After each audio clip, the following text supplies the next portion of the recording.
First off, under the Governor's Executive Order number 5, issued on March 16th, this public meeting is being held via remote participation. Please note the agenda and supporting documents are on the village's website at www.homerglenil.org, and this meeting is called to order. We will all stand and say the Pledge of Allegiance. Please remain standing for a moment of silence for all those affected by the COVID-19 national pandemic. I pledge allegiance to the flag of the United States of America and to the republic for which it stands, one nation, under God, indivisible, with liberty and justice for all. Please stay standing.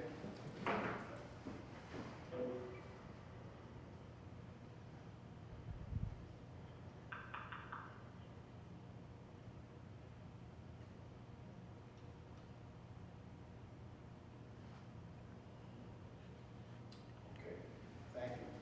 Madam Clerk, please call the roll. Trustee Gray. Present. Trustee Holtz. Present. Trustee Rogers. Present. Trustee Suisse. Present. Trustee Pasmino. Present. Mayor Yukich. Present. Are there any amendments to the agenda?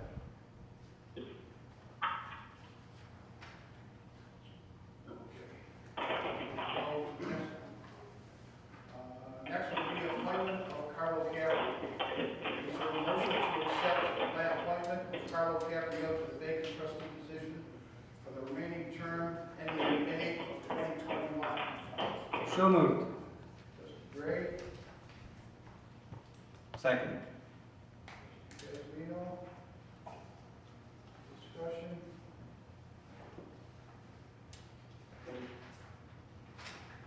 Madam Clerk, could you please call the roll? Mayor, we could not hear that. So I was just letting you know that they can't hear unless, from what I'm understanding, is Sharon and Ann have to mute theirs so they can hear. Is that? Shouldn't be. No. That they have an issue All right, hearing? let me try it this way. Is that better, Sharon? Yes, I do accept it, because the only thing I heard was Trustee Gray being called for the role, but I didn't hear anything else. So yes, I agree. Okay, so Christine, if you could please call the roll again. Yes. Trustee Holtz. Aye. Trustee Rogers. Aye. Trustee Suisse. Aye. Trustee Pasmino. Aye. Trustee Gray. Aye. Motion carries.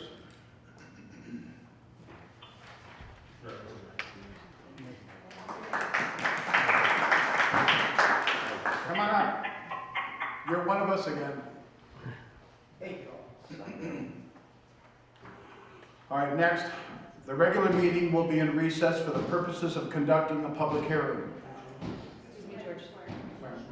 Oh, that's right. Okay.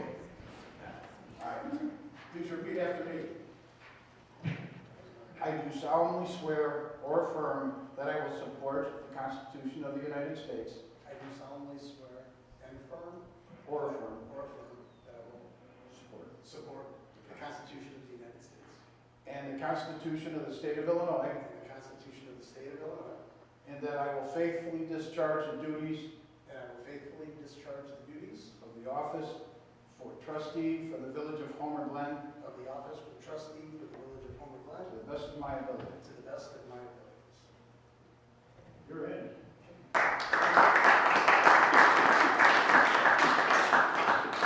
Mayor, if I could just interrupt for a moment. We are requesting that the people online mute themselves unless they are speaking, just to make things easier for the recording. Okay, is that all right with everyone out there? Beth? That's on mute. When you're not when you're on Zoom, you have to mute yourself when you're not speaking. Otherwise, you can hear way too much chatter. Okay. Like everybody that's on Zoom, so Sharon and Ann, when you guys aren't talking, you just mute yourself and you'll be able to hear it much clearer. Oh, okay. Thanks for the tip. Okay, thank you. All right, the regular meeting will be in recess for purposes of conducting a public hearing. Is there a motion to open up the public hearing on the Village of Homer Glen's fiscal year 2020 through 2021 budget? So moved. Trustee Gray, A second.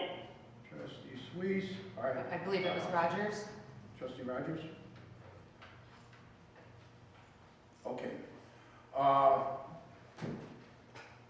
Is there any discussion? All right, well, here, all in favor? Aye. Aye. All opposed? Ayes have it. The public hearing on the proposed fiscal year 2020-2021 budget is open for comments. The public hearing is designed to allow residents to state their opinions and/or concerns. It is not a question and answer session. Given that, is there anyone that wishes to comment on the village's proposed budget?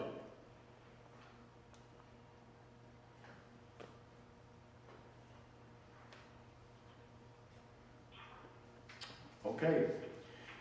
If there's a motion, is there a motion to close the public hearing on the Village of Homer Glen's fiscal year 2020 through 2021 budget?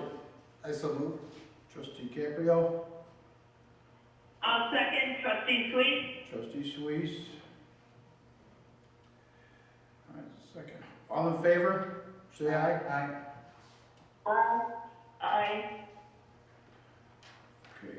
Motion carries and the public hearing is adjourned. The meeting will be called back into order. Reports and communications from mayor and other officers. I want to welcome back Trustee Caprio to the village board. I also want to thank all of our residents that did submit their resumes for consideration. They all care and are all passionate about Homer Glen. I know that Trustee Caprio will serve the community well and can hit the ground running. These are challenging times for our country and for Homer Glen. The future is very uncertain, and we as a village board need to stand united together and show strong and positive leadership and support to our community. I would also like everyone to follow the rules that are out there right now for COVID-19. It's very important that you stay at least 6 feet apart from every other person. Keeping your hands clean. Don't touch your face. The only way we're going to get this over with is everyone works together as a team. If you have some rogues that are out there that figure that this isn't real, I think it's real. 798 today alone in New York that died. So this is something that we're in control of now. If you could just abide by the laws that the CDC has put out there, and Governor Pritzker and President Trump, I think everything will work together before we have too many more deaths. Village Hall closed until April 30th at the direction of Governor Pritzker, Executive Order number 2020-10. The Village Hall will be closed until April 30th.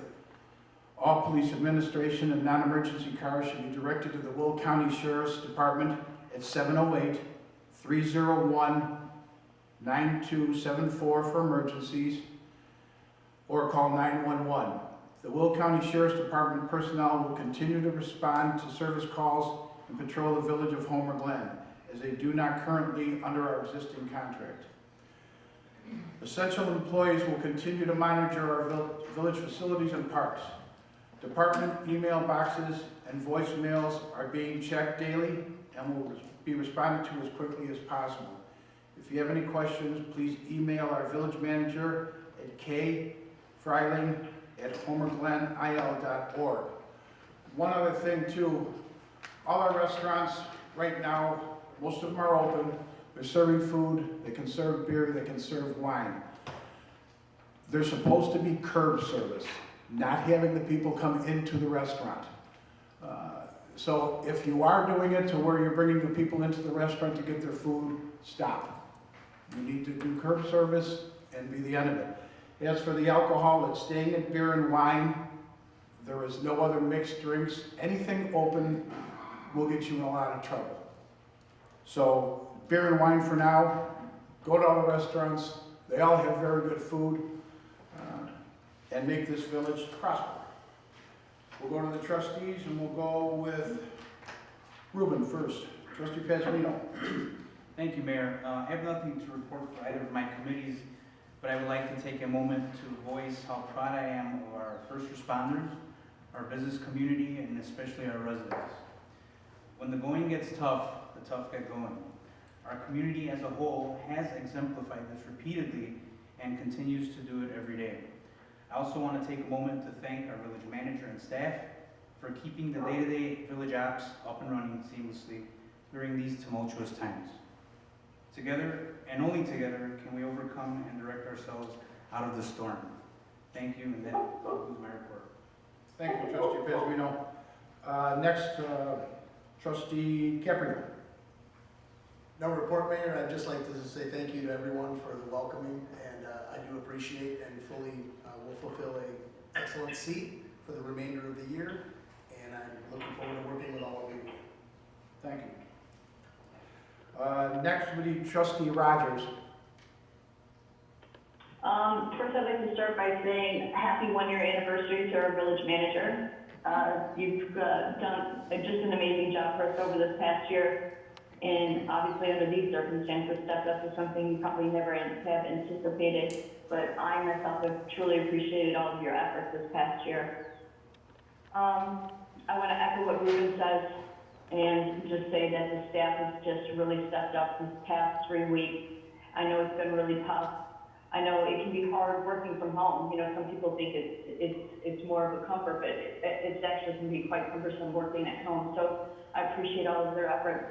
I just want to say a special thank you to our village clerk. Over the past 2 weeks, I've seen her go above and beyond what is expected of a clerk in reaching out to pretty much every single business that we have here via telephone, sometimes offering just a warm hand, some advice, some counseling, and I know that you have really, really stepped up to that, so I appreciate that. On behalf of the committee, I'd just like to say that the Glen Walk RFPs went out. As you know, we've received contracts from 3 different contractors with 6 different designs. We put those designs out to the trustees and to the residents of Glenview Walk via a survey monkey to get their thoughts and opinions on what they'd like to see there. And to date, we've received approximately 40 responses back.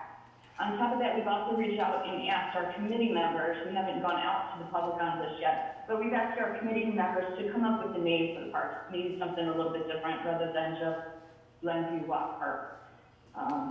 Especially during these times and things that we're going through, there might be something unique and special that we can attach to that.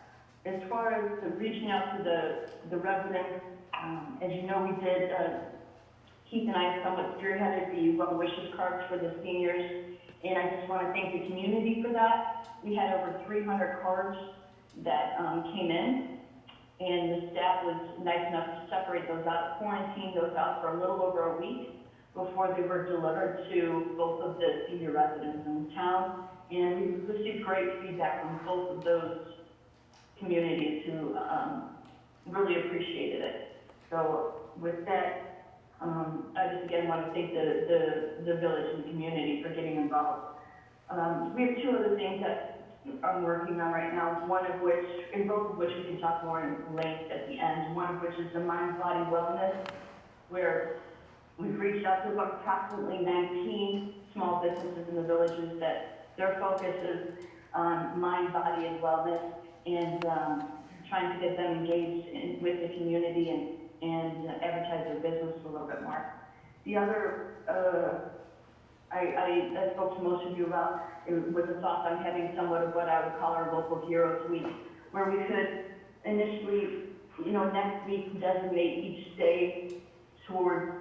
One would be for the sheriff, one would be for Northwest Fire, one would be for Silver Cross, etc. So we'd come up with 5 different ones. And again, we can speak to this a little bit more at the end. But other than that, that's all I have. Thank you, Trustee Rogers. Trustee Swees. Thank you, Mayor. Reporting for the Environment Committee, I just wanted to, due to the stay-at-home directive, our Earth Day event for April 25th, of course, has been canceled, as well as our stargazing event for May 8th to be on the safe side, that has been canceled. On another note, I know there's been some discussion amongst the board members to donate their 1 month salary to assist in the present crisis. I feel it's important for us to look at all the options that will be discussed later tonight and see where the need is. I feel each board member should decide individually on how they would like to use a monthly salary or a donation. I do not think we should all donate to the same cause, but help how and where we can, and it may go a long way. I would recommend we hear all the possible options and decide individually how we would like to step up and help. Thank you, Mayor. Thank you, Trustee Suisse. Trustee Holtz? Thank you, Mayor. I have no report. I just wanted to welcome Carlo back. Thank you. Thank you. Trustee Gray? Thank you, Mayor. I don't have a committee report either, but I would like to echo the sentiments of just about the entire board. In how proud I am of our entire village, our residents, the kids, like Trustee Rogers said, the kids who came up with in excess of 300 pieces of artwork for the seniors. It was really an emotional outpouring of them. And it gave them something really good and positive to do. You know, times like this, if people are getting bogged down in their emotions. It's obviously a terrible situation we're in. So it's great that we see all of these creative ways that people are thinking of engaging everybody and making sure that our community stays together. Unfortunately, I am one of those people who's been home a little too much lately, and so I've had a lot of time to be out on the streets and walking the paths and everything. And people are being very mindful of their distances, about the equipment, about just being nice to each other and everything. So it's really uplifting to see that. I know that a couple weeks ago when times were certainly more uncertain, now at least we've got some certainty that we have to stay in our houses. People were worried about things like martial law and pandemonium in the streets, and none of that came to fruition. And that's really gratifying, not just for our village, but for our county and for the area overall. So it really is. It's gratifying to see that that's happening. So that's my report. And I'd also like to welcome back Trustee Caprio. Thank you. Village Clerk? I'm going to save my report for J5, but I also wanted to welcome back Carlo. We're happy to have you back. I do echo what Ruben had said, and I definitely echo what Beth said. I'm just kidding, but that's it. Okay. Village Attorney? Welcome back, Carlo. Thank you. And that's all I have. Thank you, Your Honor. You're quite welcome. Public Safety Official? Real quick, I'm dressed for the occasion, Mayor. Just want to take a minute to thank the community, the small business owners, the board, village staff, because we couldn't go through this crisis without you. We work hand in hand with the community. We fully believe in community policing, and everybody is really helping us along, so we appreciate that. Happy anniversary to the village manager. It's an honor and a pleasure working with you. Trustee Caprio, welcome back. And all you board members, thank you. Through this difficult time, you've been very, very easy for us to work with. We have a great working relationship. I want to ensure the community that through these difficult times, the Sheriff's Office has fully staffed the Village of Homer Glen.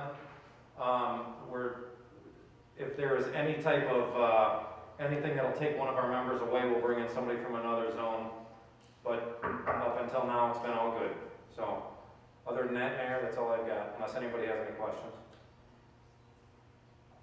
Thank you, Lieutenant. Thank you, sir. And to our one-year anniversary girl, Village Manager.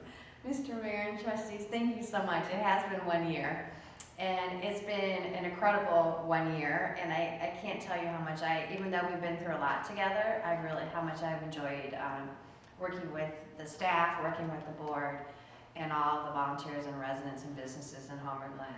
We have so much to be proud of, and we have so much to look forward to, even during these difficult times. And Trustee Caprio, I am looking forward to getting to work with you. So welcome to the board. Thank you, Carrie. All right, next would be public comment. We got anything over there? No, sir. Okay. Next will be consent agenda. All matters listed under the consent agenda are considered routine by the village board and will be enacted by one motion. Is there a motion to approve the following items? 1, the accounts payable for the period of March 27th, 2020 through April 9th, 2020 in the amount of $415,787.75.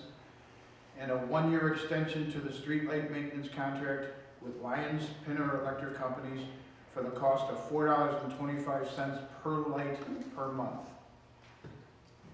So moved. Trustee Gray. I'll second. Trustee Caprio.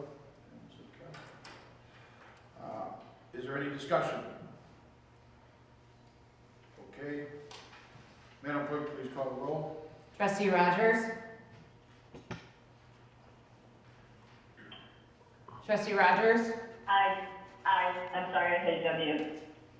Trustee Suisse? Aye. Trustee Caprio? Aye. Trustee Pazmino? Aye. Trustee Gray? Aye. And Trustee Holtz? Aye. Motion carries. Legislation and action items.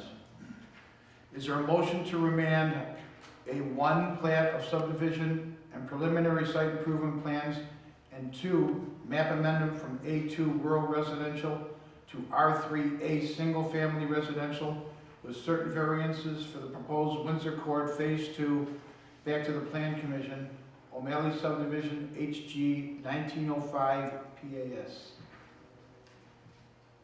So moved. Trustee Suisse. Was that Rogers? Rogers. Got it. I'll second trustee Sweet. Okay. All right, discussion.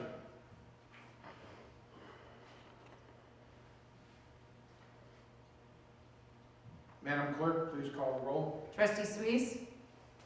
Aye. Trustee Caprio? Aye. Trustee Pazmino? Aye. Trustee Gray? Aye. Trustee Holtz? Aye. Trustee Rogers? Aye. Motion carries. This will go back to the Planning Commission now. It's what they've approved it for right now. Thank you very much. You're welcome. Everyone stay safe. Thank you. All right, number 2, is there a motion to approve the amended Mayor and Village Board Standard Operating Procedure number 002? And so moved. Trustee Sweet. Thank you, Sharon. Second. Trustee Gray. Is there any discussion? Yes, I have a question for John Sawyers if he's there. Yes, I am. John, I was wondering, is there anything that precludes us from leaving the money in the general fund? Well, this policy says that the general fund maximum balance should be at 6 months of budgeted expenses. So, We're not even here yet. yeah, that's on the, that's the next item. But the guidelines for the general fund are, the minimum fund balance is 30% of, it's 25% of the annual expenditures, and the maximum is 50%, so 3 months and 6 months. And we're currently over that right now. So I guess my question is, who decides that besides the board? Anybody? What? Would you Say repeat that the again, question? Jim? Who determines what the guidelines should be? They generally come from underwriters. It's pretty much industry standards for municipal funding. Okay. Okay, so I read the SOP. I'm fine with the other changes. I'm not okay with the changes allowing the transfer to the park fund. I would prefer to see that money transferred to the capital project fund instead.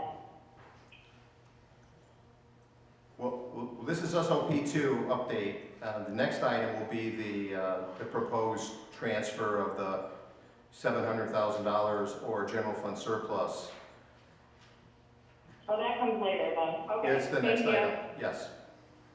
All right, you want to go back and do the roll call on amending the standard operating procedure? It was motion by Suisse, second by Gray, and we never took a vote on it. Right. So is there any? I think she's still discussing it. So, no, she wants to get to the Right. next one for the 700. All right, is there any other things with operating procedure number 2? Madam Clerk, please call the roll. Trustee Suisse? Aye. Trustee Caprio? Aye. Trustee Pasmino? Aye. Trustee Gray? Aye. Trustee Holtz? I'm not comfortable with the park language, so I'm gonna vote no. Okay. And then Trustee Rogers? Aye. Okay. Motion carries. Next will be, is there a motion to approve the general fund transfer equal to the lesser of the general fund surplus or $700,000 to the Parks and Recreation Fund on April 30th, 2020? So moved. Trustee Gray, I'll second. A second. Caprio. Caprio first, Beth. So, we'll go to discussion. I'll just reiterate what I said before, I would prefer that money to go into the capital project fund. All right, that's Trustee Holtz. This is Trustee Sweet. I just have a general question. Can you decide between the two? I don't know. Can you say, but it has to be done by April 30th. Is that correct, Director Sawyer? Yes, it's correct. You could do either of those funds. This is the board's discretion. However, with the proposed Heritage Park Option D, this surplus would go a long way towards funding that and freeing up potential home rule sales tax. So it was my recommendation that it went into the Park and Recreation Fund. May I ask? Okay. Oh, go ahead. I'm sorry. I just wanted to ask trustee, this is Carlo, trustee Holtz, why do you want it to go to the capital project fund? I'm really just curious more than anything. I am not okay with the plan for the budget for the $6.3 million this year going to the park. I'm going to talk about it under the budget section. I would prefer that we wait 1 year. I also feel that we have a lot of projects coming down the pipeline that could use that money in capital project fund, and that would include the future sidewalks on 143rd Street when Will County begins their widening project. I'd like to voice my opinion. This is Trustee Gray. This is my third budget cycle, and we've done this, I think, every year. We've swept the surplus funds into the Parks Fund. So this really is nothing new other than we have some slightly different language. I think we might have a larger number at the 700,000 generally. We were talking in the $500,000 range before. Yes, when we discussed the Heritage Park, we had thought and actually it might come in at 500,000. Right. The Lesser. The request is the lesser of 700,000 or the general fund surplus.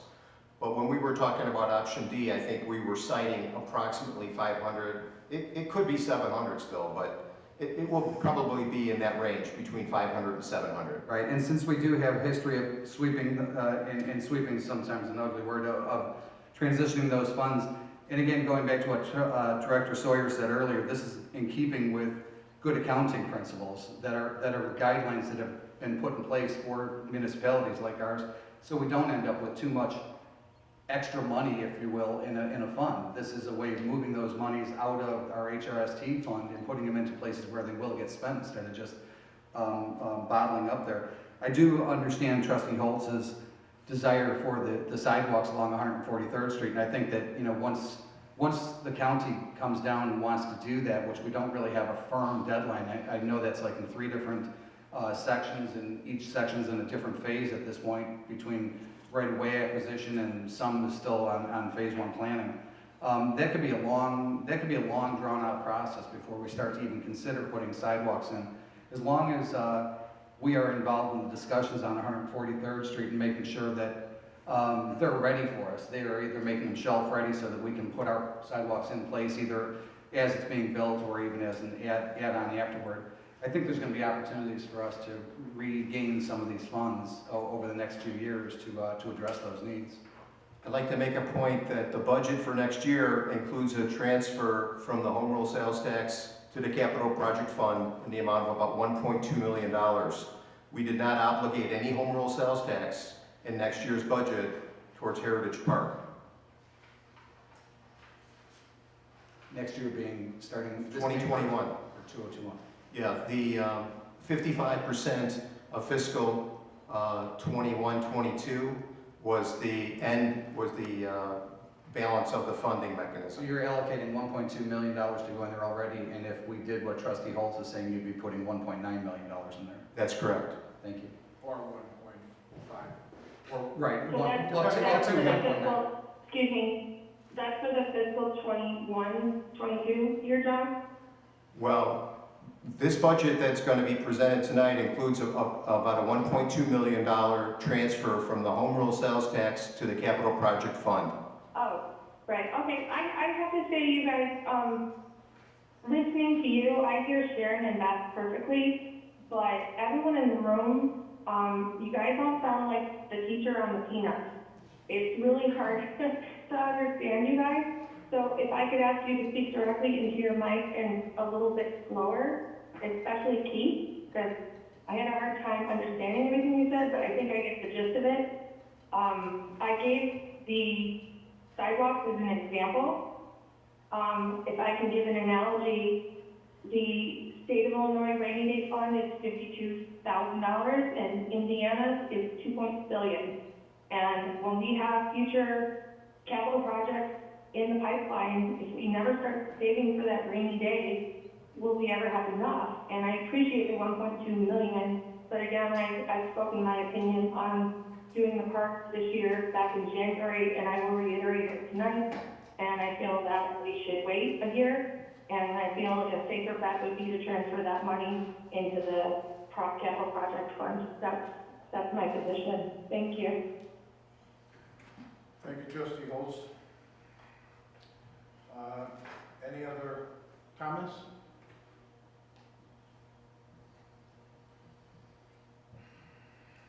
Okay. Madam Clerk, could you please call the roll? Trustee Caprio? Aye. Trustee Pasmino?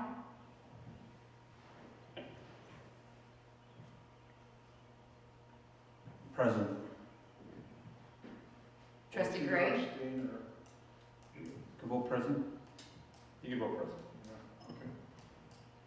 Yeah, okay. It effectively an extension, but it's present. Trustee Gray? Aye. Trustee Holtz? No. Trustee Rogers? Aye. Trustee Suisse?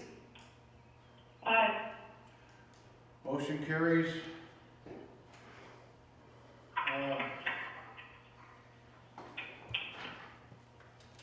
Go to number 4, adopting the Village of Homer Glen's budget for fiscal year beginning May 1st, 2020 and ending April 30th, 2021. Is there a motion to approve ordinance number 20-009, ordinance adopting the Village of Homer Glen's budget for fiscal year May 1st through April 30th, 2021? Is there a motion? I so move, trustee Sweet. I second, trustee Rogers. Discussion? I have something to say. I mean, I don't want to hog the conversation, but I'll start if no one else wants to. Go ahead, trustee Holmes. So if you refer to the budget packet that was presented at the last meeting on page 136, I think, where it shows the overall fund, we show a spending expenditure deficit of $7 million. And 6.3 of that is planned for Heritage Park. And considering what's happening with the virus and the effects on the national and global economy, I don't feel like we really have an accurate way of predicting the revenue that we will see this year. And while I understand that this is just a budget and we still have to vote to move forward on the park through the bid process, And I don't mean to cut you off for a second, I but feel like I need to ask, why are we rushing? I feel we should postpone a year until things stabilize. I don't think this is something that needs to move forward right now, considering that would take so much of our reserves. And we honestly can't predict what the impact this, crisis is going to have on our revenues. Bottom line, the state is broken. The unemployment fund is not sustainable. We could lose significant portions of our state sales tax revenue, our motor fuel tax revenue. Nobody's driving anywhere, so we're gonna lose our local gas tax revenue, portions of this. These revenues will be affected, and to what degree, we really don't know.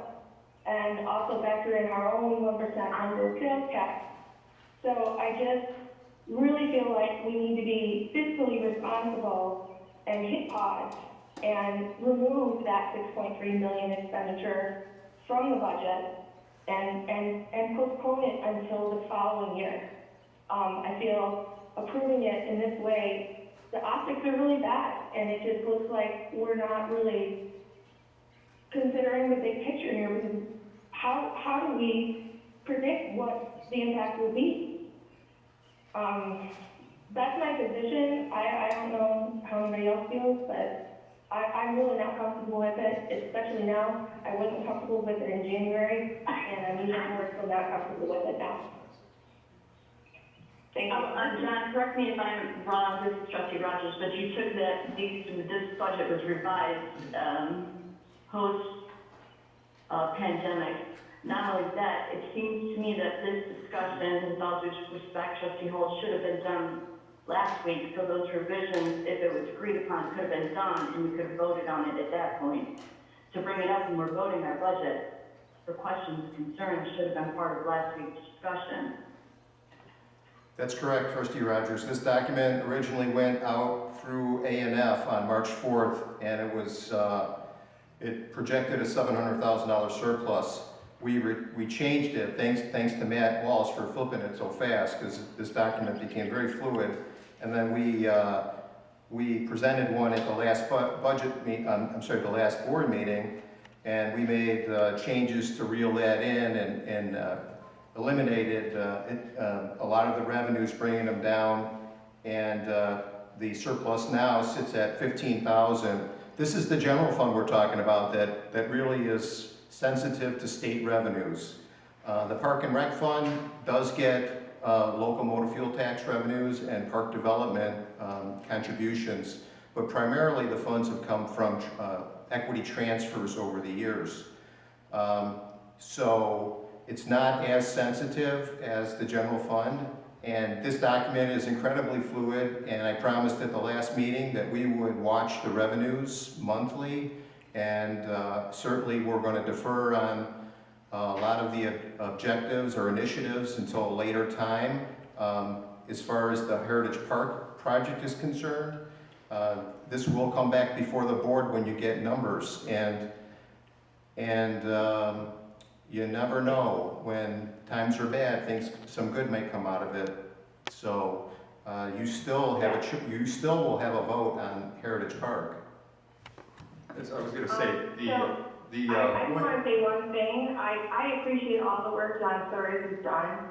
I very much trust his judgment. I know he's checking on things every day. For me, this isn't just about the park fund and the park expenditure. It's the operating fund and the revenue that we rely on to operate. And so I guess that's where my concern lies. And with respect to what Trustee Rogers said, I did plan to address this last week, but based on certain things that happened during that meeting, I felt I needed to leave, and so I didn't address those issues.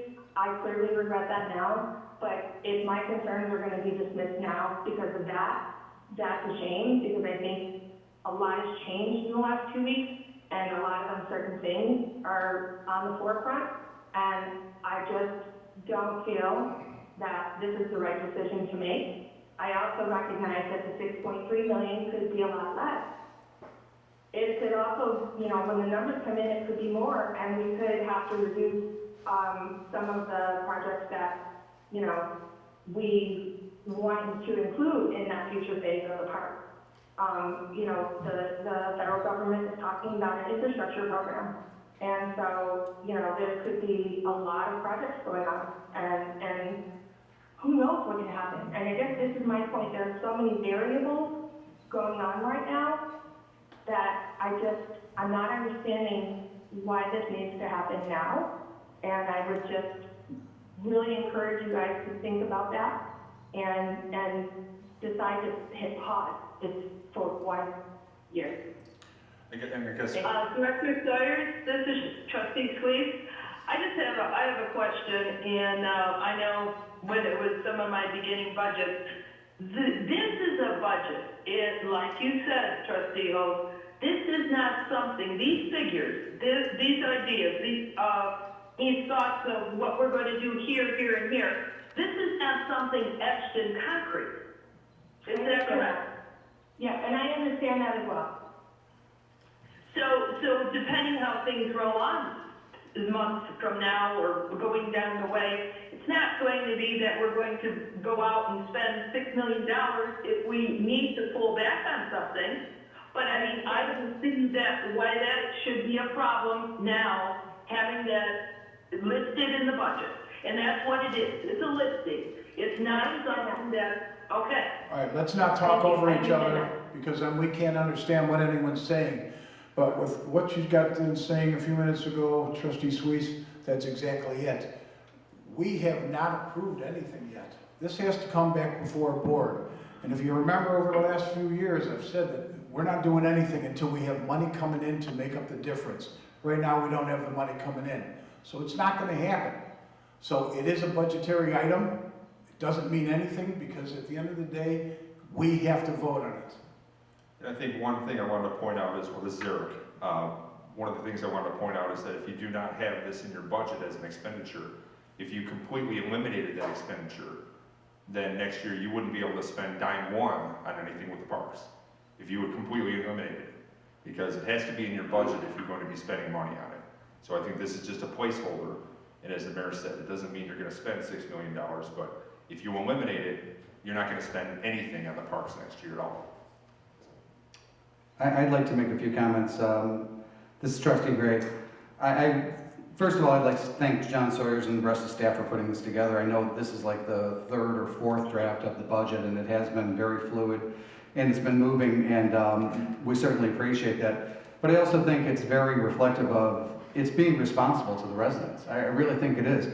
I know that the world is changing, to Trustee Holtz's point, and we've done a lot of work so far as a village and as a board to try to help some of our small businesses through. We put together probably one of the first bridge programs in the area, at least, trying to help them with some very low doc, no interest loans to try to get them through. And I keep emphasizing that that's a bridge, because really we don't have the resources or the means to remedy this situation. You know, this is a federal, I could say it's a federal and a state, but really I don't think the state has the means either.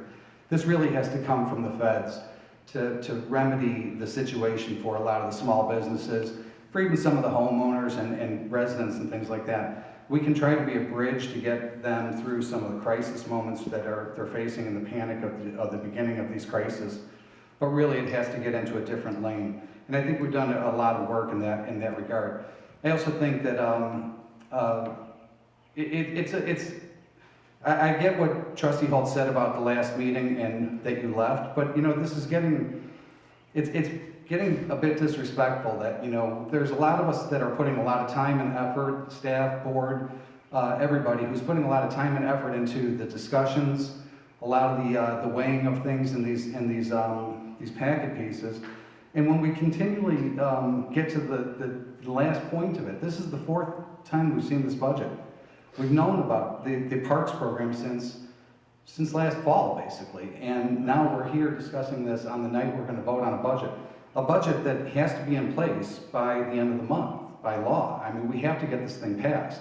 So it's not just the last board meeting that we had on the 25th. It goes back beyond that. We've had this budget, this was emailed to us, to Director Sawyer's point. It came to A&F at our A&F meeting on the 4th, and I believe it was sent out to the rest of the board the very next day, which would be like March 5th.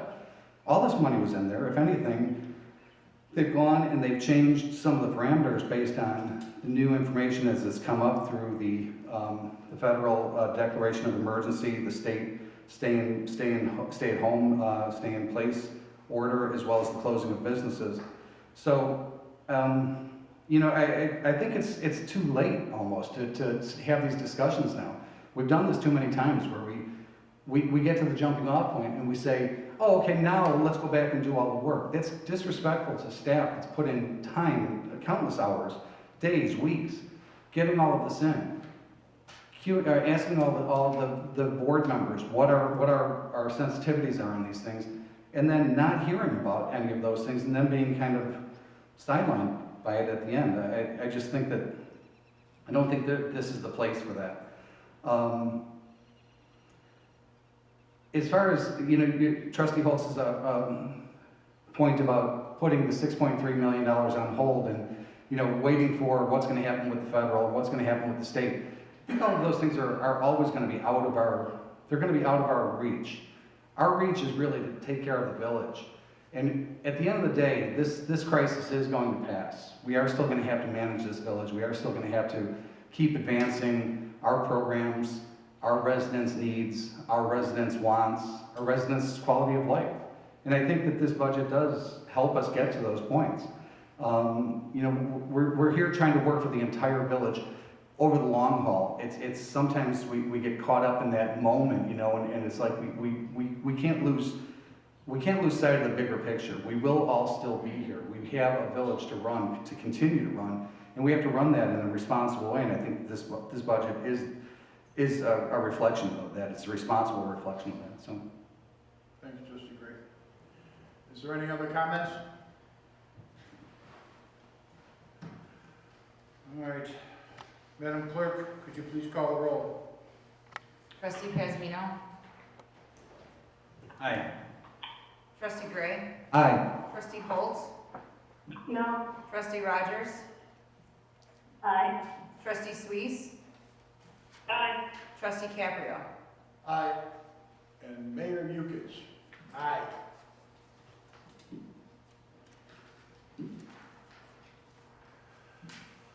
Next, Village of Homer Glen, COVID-19 update and deferral of payment of liquor licenses, renewal fees for classes A, B, F, I, and L to July 31st, 2020. Your Honor, I'm going to step aside, just so you know. Conflict of interest. Okay, thank you. All right, so Trustee Caprio? I second Trustee Rogers' video, or the end of the text, it would say, for additional information, or if you need additional support, or if you need someone you to talk to, here's where we are and here's where we're located. So We've reached out to about 19, that I feel like qualify. I think it's a little bit more, because I was looking at the list that I had gotten from staff, I added a couple more. And so they're submitting those things to staff so that they can kind of put something together.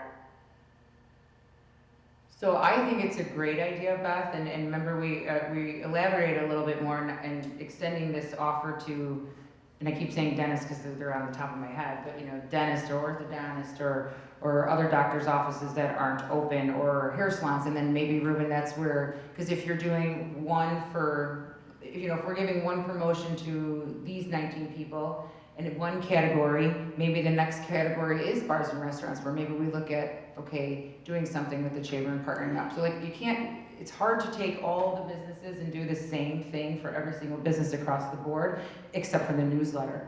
But maybe this is where we say, okay, this category can do this, and this category can do that, and we'll do this for that category. Am I making sense when I say that?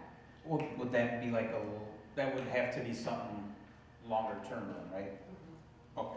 Well, yeah, that makes sense. Yeah, so this is something that we would start, and we would promote over the coming weeks. Mm-hmm. So maybe one week is the wellness week, maybe the next week it's bars and restaurants, maybe the next week it's home businesses, on that. That's why we're doing we're taking the business license, right? I keep looking at Matt because he's doing all the work.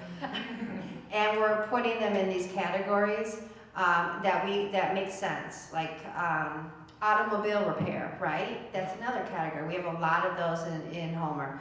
And then we're doing like personal services, which would be your spas and your nails and your hair and things like that. So we're trying to figure out a manageable way that we can promote these categories for maybe it's every week it changes to something else, and then they can put their information out there, and then we'll push it out there on our website. we'll push it on our social media, which is why it's so important to try to get as many people to like our Facebook page as possible so they can follow that we're doing these things. And this is not something that typically government does, obviously, because you can't make everyone happy, and we may not even make everyone happy trying to do this, but it's something that we can do, and these are unusual times. But before we invest too much time and resources into it, we need to make sure that the board's comfortable with these things. Well, this is Trustee Sweets, and, you know, I think the Wellness Week promotions, I think that's a good idea.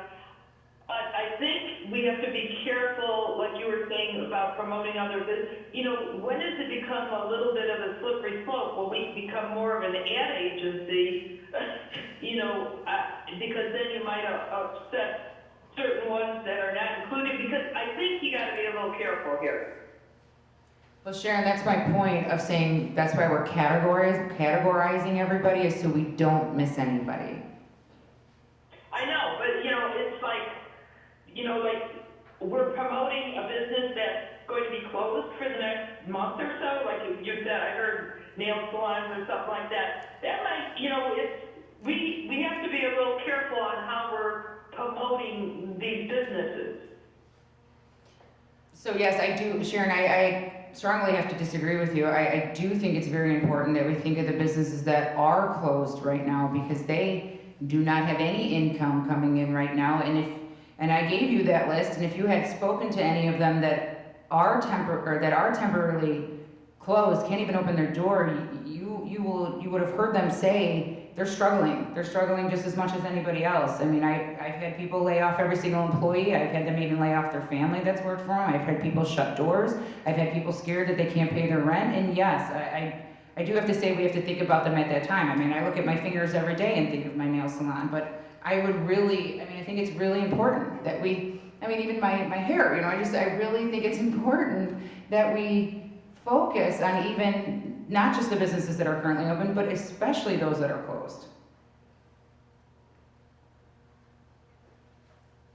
They're the ones that have lost more contact with anyone than any other business in here. So you definitely need to promote them, because out of sight, out of mind. So we need to get every business that we possibly can involved in this, so we can help them, and they can help themselves after that. You know, let's just get them rolling again, because right now they're at a dead stop.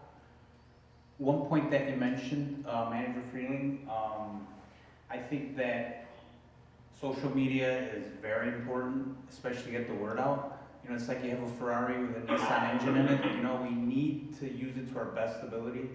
I think working with the businesses, because it's all about sharing, right? Sharing, liking, content.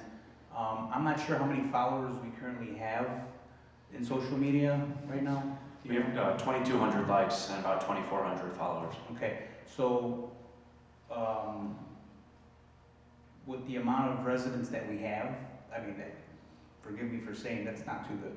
So I think that we should really this is an opportunity for us to step up our game with that and use it. This is the perfect segue into it.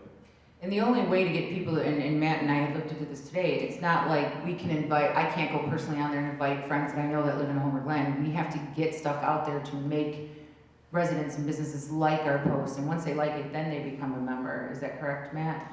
Right. We can't, it's not like we can go out and personally invite people to the page. We have to get it out there. Trust me, I know how it works. Yeah. I got the same thing going. We could push some sponsored advertising for I'm sorry, go ahead. I didn't mean to interrupt you. It's okay. My bad. Go ahead. I was going to say, it would have to be a marketing. You go. Somebody do it. Ladies first. I was just going to say the same thing. I think that where you're going is that it really does have to, we have to think strategically on how do we get this stuff out. You know, on Facebook you can do sponsored ads where if we are going to do something like this, and one week it's restaurants, and the next week it's personal services, and the next week it's auto repair businesses. There are things that we can do, and we can pay to push those things out, so we can target people in Homer Glen. It doesn't cost a whole lot to do that on Facebook, but that could help us also get more people to like our page and follow us as well, because we want to make sure if we're taking, let's say next week we decide it's restaurant week, And we're gonna promote every restaurant that's open offering carry-out or delivery. And we tell every restaurant in Homer Glen, send us what your special is for this week, what you want us to promote for you, and we put it on our Facebook page. Well, we want people to be able to see it. And so those are some of the strategies we'll have to come up together, and we'll have to spend a little money to do it. But there is a ways to do it. As you know, you own your own small business. It is a marketing campaign, and how do you reach as many people as you can to get the word out? Thank you. Did you have anything else? 'Cause Well, she pretty much spelled it. Thank you. Okay. But in the effort of caution, real quick, on that last note, you don't want every business sending you everything they offer. It's gotta be specific, it's gotta be substantive and quick. Right. Okay, just wanna make sure. Yeah, and we'll put together those guidelines, like for the Wellness Week, we've already started working on that. You know, I think there was 19 businesses we identified that were licensed in the village who could provide something. We sent an email out to them. We've been working, staff's been working with them on helping them say, this is the information we're looking for, you know. How do you deal with stress? You know, how do you talk to your children about what's happening in the world around them? And so those are the guidelines we're kind of giving them, and then they're sending that information back to us, and then we're packaging it together to get it out there. We would do the same thing with each one of these categories as well. I have one question, if Mayor. Does the board intend for this to cover residential or home-based businesses, or would the goal be for brick and mortar only? Anyone who has a business that's in Homer Glen should be able to have just as much, Access. Yeah. So I was support thinking, and access, because it's very important. We gotta pick some of them up too. I was thinking that we could do a I home mean, business they're week. they're paying a business license, right? I mean, they're part of the town, so I would agree. Yeah. Yes. Agreed. So why, are you okay with what we've gone over tonight? Are you okay with what we've gone over tonight? So far, we For have being able- other things. We're still gonna have a lot more questions, we're still gonna have a lot more input once this kind of gets through everyone's head of what we're trying to do to make it best for everybody. So with what we have heard tonight, Keith, you're okay with it? Ruben, you okay with it? We still have more to go over, George, too, just so you know. We have what? More to go over. Okay, then, Well, I'm just saying so far, if everybody's okay, I didn't want to exclude a few ideas that were on the board. all right, so you're gonna talk about it tonight, or you wanna digest some of the stuff that has been said and what we've said? Yeah, so I think we got good feedback that the board, the consensus is the board is okay in going this direction. We'll start working on those things. Obviously, as we're putting these things together, we'll be communicating with the board members as well. We're not going to do this in a vacuum. But the other thing is, so we talked a lot about focusing on our businesses, but we haven't talked a lot about focusing on like our residents and the community overall. So there were some things on this list that's on the slide that we just wanted to touch on about, you know, how do we, going back to Trustee Pazmino's comment is, how do you get the word out? How do you communicate and market this stuff? So we've looked into a couple options. We looked into, you know, we're gonna do some additional videos with the mayor, and we're gonna start working on those. We looked into what can we do to engage our community. Unfortunately, we had to cancel some of our special events already. There might be future ones that have to be canceled as well. Are there things that we can do virtually, you know, like the senior card thing, where we can still engage with the community, engage with our residents, and maybe it's a win-win. That's where the spring door decoration contest came up, where if they decorate their front doors, and then they take a picture and they send it in to us, and we, like we did with the pet, didn't we do a pet decorating, pet costume? Yes, for home. Yeah, for home, yeah, and then the winner gets a gift card from a local business, you know? And then there are other things like, if the board's concerned about our reach to our residents and communication, we have been trying very hard, and I have to give kudos to staff, to get as much accurate information out daily. And, you know, we always hear the comments that are out there in the community where we're not doing enough, or we are, or, you know, that, like you said, the comment about Homer Glen is closed, which is the furthest thing from the truth. But I want to make sure that the board is comfortable with the outreach that we're doing and how we're doing it, because we have talked about, you know, we could do robocall, you know, what they call them a community alert call, so you can make, where we could send something out to all the residents or text them. So those are other things that don't cost a lot of money to do, but it's another way to communicate. While we're talking about these things, I want to make sure that tonight that we're getting, staff's getting feedback from the trustees that you're comfortable with our outreach methods and communication. And if there's something that you feel that we should look into or consider additionally, please let us know. Because we don't have all the answers either. We need your help too.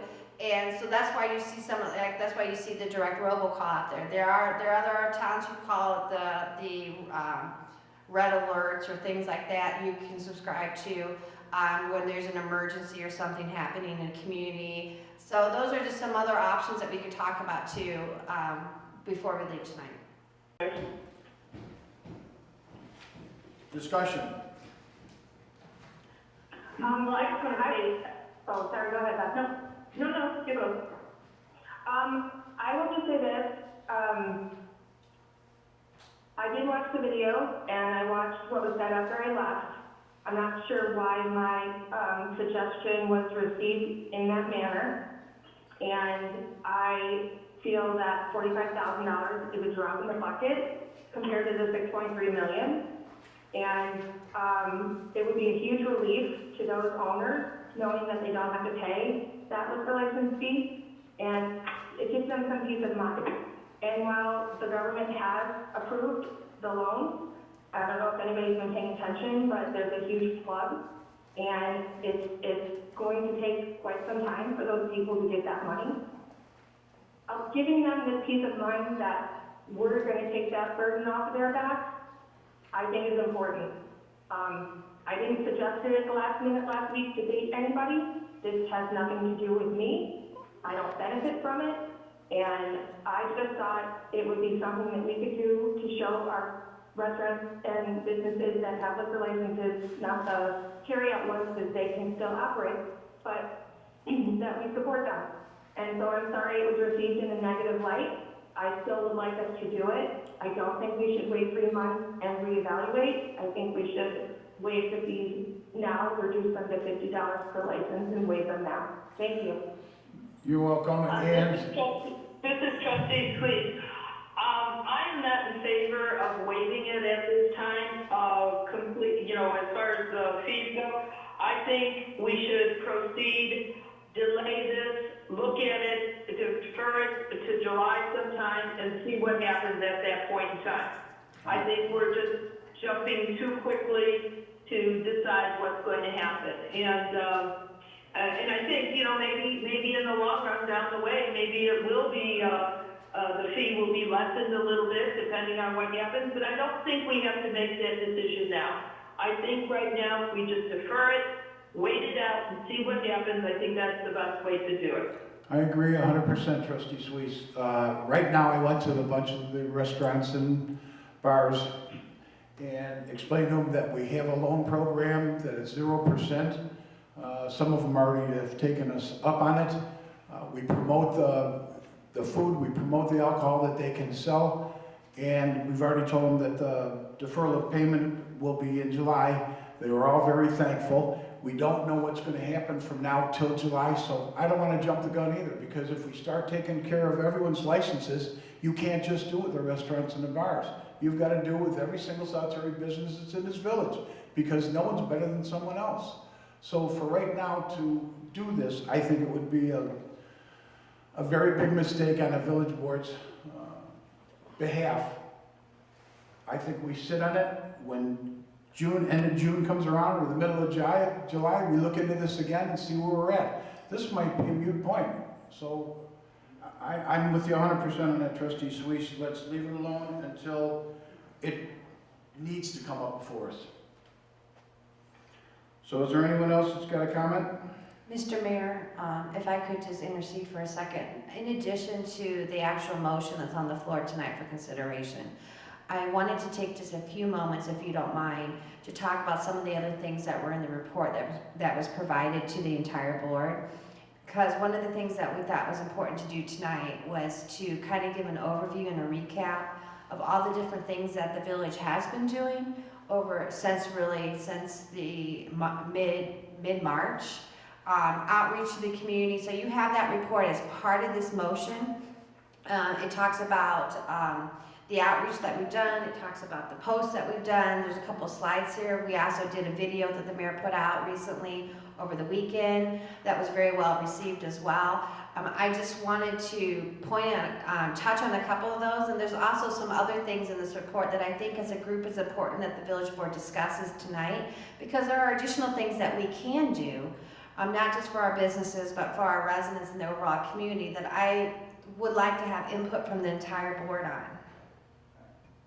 I think we should probably wait on the rest of that until we have Trustee Pazmino back in the room. So since he had to excuse himself because of the liquor portion of this, maybe we could finish up that, maybe we can divide this up. Can we do that? I know I'm not allowed to speak, but if I can just for just a moment, to address what Trustee Holtz had said about it being taken negative, I don't believe that anybody in this room disagreed with you that the businesses are hurting, and I think they were all willing to look at it again at a later date. I don't think anybody jumped the gun to say, no, this is a bad idea. I think it was more received as, let's take a look at it later on.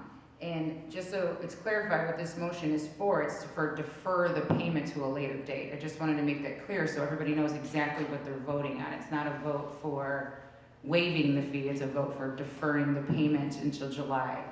So just to clarify that. Yeah, and I'd just like to, I think the village has done a great deal of things over the last several weeks. I'm appreciative to be here to help in making some of these decisions, and I fully support, looking at this again and helping the businesses in our community, especially to thrive. This is going to be very impactful. We still got several weeks of this COVID-19, we think. And I want to make sure that we package the right things together for the local businesses and not just do knee-jerk reactions at every meeting. We're only meeting twice a month, but if we continue to knee-jerk react, I just don't think that it's going to be effective and it's going to be piecemeal. And I support doing something further, but at this point, I would just say we should defer the payment through July 31st. Okay. May I make a comment, please? This is Jamie. Oh, go ahead, Jamie.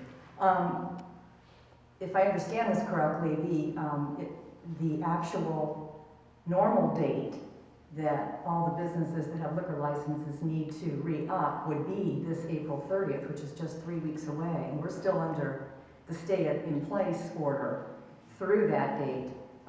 So if this doesn't pass and we don't defer that payment until later, the businesses are going to have to ante up that money, and right now they don't have those sales happening.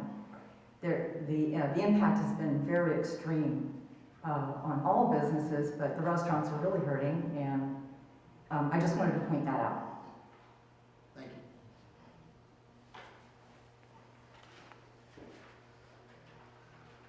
All right, Ruben, you want to come back up and we can go over the rest of it? Well, I'm thinking we should vote and then discuss everything else, maybe under new business or something. All right, so Madam Clerk, could you please call the roll? Sure. Trustee Gray? Aye. Trustee Holtz? Aye, sorry. Trustee Rogers?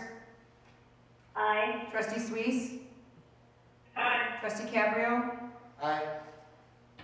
Trustee Rubin, or Trustee Pazmino, sorry, Yes, has abstained, right, just wanted to make it clear. all right, Carrie, the floor is yours. All right, so as I was saying previously, we provided a report in your packets that kind of outlines everything that we've done to date to respond to the COVID-19 national emergency. There's a lot of detailed information, there's a lot of analytics. The nice thing about our website and our Facebook pages is you get to see what your reach is, you get to see how many people you connect to.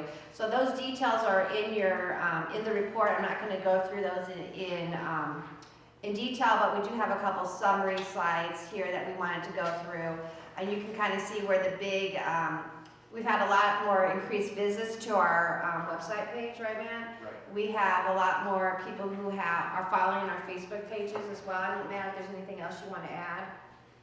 Yes, it's been one of the busiest,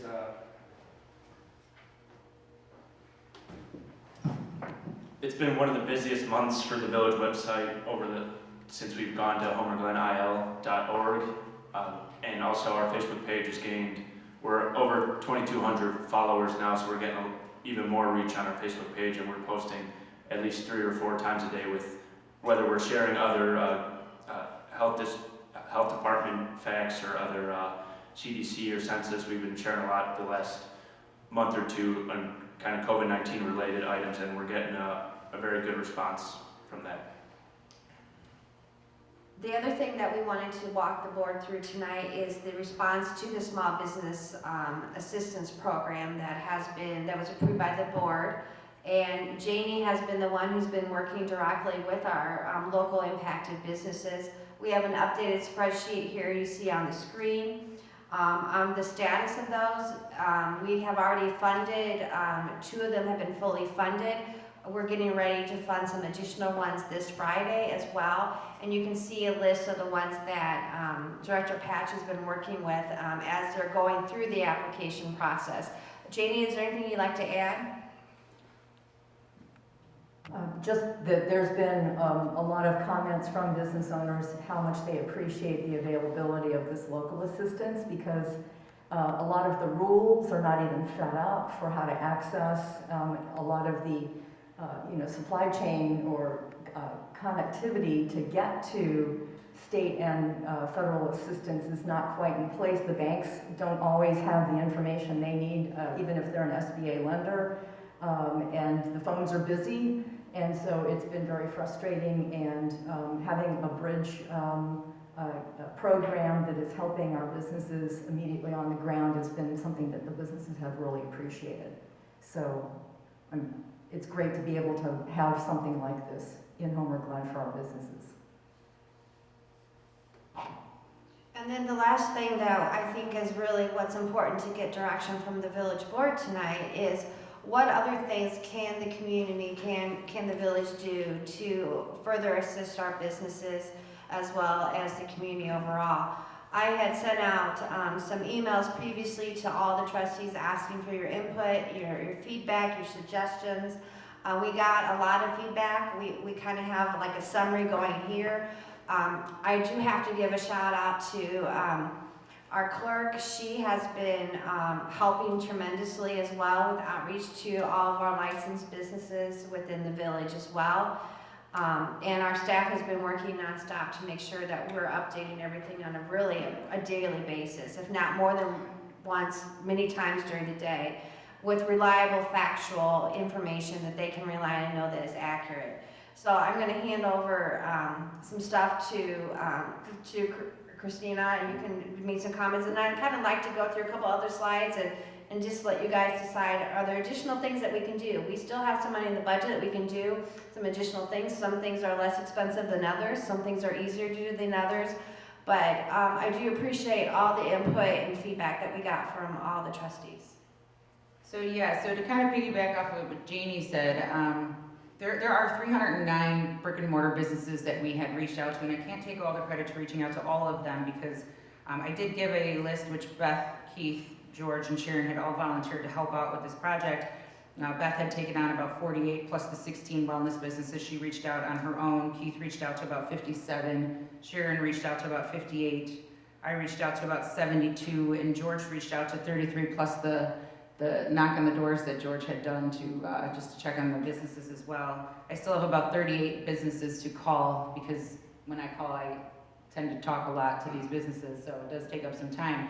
But again, to piggyback off of what Janie said, speaking to 72 of the businesses, I have not had one complaint. I have had all of them. I've even had a couple people cry on the phone and say how appreciative they are for this village and the stuff that we're doing for them. I've even had people ask if they can share our loan process with other villages and other towns because they may have another business in another town that is not offering this. And I know that it's in front of other mayors because of something that you guys had created and had done, so that's something to be very proud of. I've had a couple businesses unfortunately say that they unfortunately do have to close their doors permanently. I had a lot of questions on loans, which I had deferred them to Jamie, who's been very helpful with answering a lot of questions.